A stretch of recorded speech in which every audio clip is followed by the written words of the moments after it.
សម្ដេចមហាបវរធិបតីហ៊ុនម៉ាណែតនាយករដ្ឋមន្ត្រីនៃព្រះរាជាណាចក្រកម្ពុជានិងដឹកនាំគណៈប្រតិភូជាន់ខ្ពស់អញ្ជើញចូលរួមកិច្ចប្រជុំកំពូលអាស៊ានលើកទី47និងកិច្ចប្រជុំកំពូលពាក់ព័ន្ធដែលនឹងប្រព្រឹត្តទៅនៅថ្ងៃទី25ដល់ថ្ងៃទី28ខែតុលាឆ្នាំ2025នៅទីក្រុងកូឡាឡាំពួរប្រទេសម៉ាឡេស៊ីនេះបើយោងតាមសេចក្តីប្រកាសព័ត៌មានរបស់ក្រសួងការបរទេសនិងសហប្រតិបត្តិការអន្តរជាតិនៅថ្ងៃទី23ខែតុលាឆ្នាំ2025ការចូលរួមកិច្ចប្រជុំនេះធ្វើឡើងតបតាមការអញ្ជើញរបស់ឯកឧត្តមដាតូសេរីអាន់វ៉ាអ៊ីប្រាហ៊ីមនាយករដ្ឋមន្ត្រីនៃប្រទេសម៉ាឡេស៊ីនិងជាប្រធាននៃកិច្ចប្រជុំកំពូលអាស៊ានឆ្នាំ2025អញ្ជើញចូលរួមដំណើរសម្ដេចធិបតីនិងលោកជំទាវបណ្ឌិតពេជ្រច័ន្ទមុនីហ៊ុនម៉ាណែតរួមមាន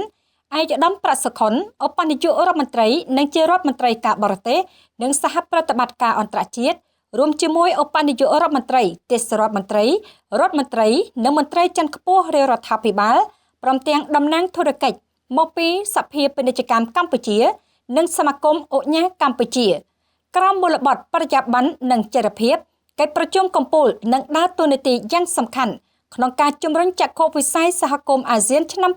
2025អនាគតរួមគ្នារបស់យើងការពង្រឹងមជ្ឈភាពអាស៊ានការជំរុញកិច្ចសហប្រតិបត្តិការឲ្យកាន់តែស៊ីជម្រៅជាមួយបណ្ដាដៃគូខាងក្រៅការដោះស្រាយបញ្ហាប្រឈមនានាក្នុងតំបន់និងពិភពលោកឆ្ពោះទៅរកគោលដៅរួមនៃសន្តិភាពស្ថិរភាពនិងវិបុលភាពក្នុងតំបន់និងសកលលោកអំឡុងពេលស្នាក់នៅទីក្រុងកូឡាឡាំពួរសម្ដេចធិបតីក៏នឹងមានជំនួបទ្វេភាគីជាមួយថ្នាក់ដឹកនាំអាស៊ាននិងពិភពលោកមួយចំនួនផងដែរដើម្បីពង្រឹងនិងធ្វើឲ្យកាន់តែស៊ីជម្រៅបន្ថែមទៀតនៅទំនាក់ទំនងទ្វេភាគីលើបញ្ហានានាដែលមានផលប្រយោជន៍ទៅវិញទៅមកនិងក្តីកង្វល់រួមសូមជម្រាបជូនផងដែរថាមានប្រសាសន៍ក្នុងពិធីសម្ពោធដាក់ឲ្យប្រើប្រាស់អាកាសយានដ្ឋានអន្តរជាតិដេជោកាលពីថ្ងៃច័ន្ទសម្ដេចហ៊ុនម៉ាណែតបានយកឱកាសនេះអរគុណដល់ឯកឧត្តមប្រធានាធិបតីដូណាល់ត្រាំ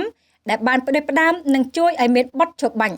ហើយបន្តិចទៀតនឹងអាចឈានទៅដល់ការចុះកិច្ចព្រមព្រៀងសន្តិភាពនៅម៉ាឡេស៊ីបើគ្មានអ្វីប្រែប្រួលនោះទេអរគុណដល់ថ្នាក់ដឹកនាំចិនដែលបានចូលរួមយ៉ាងសកម្មនៅក្នុងកិច្ចព្រមព្រៀងបទឈប់បាញ់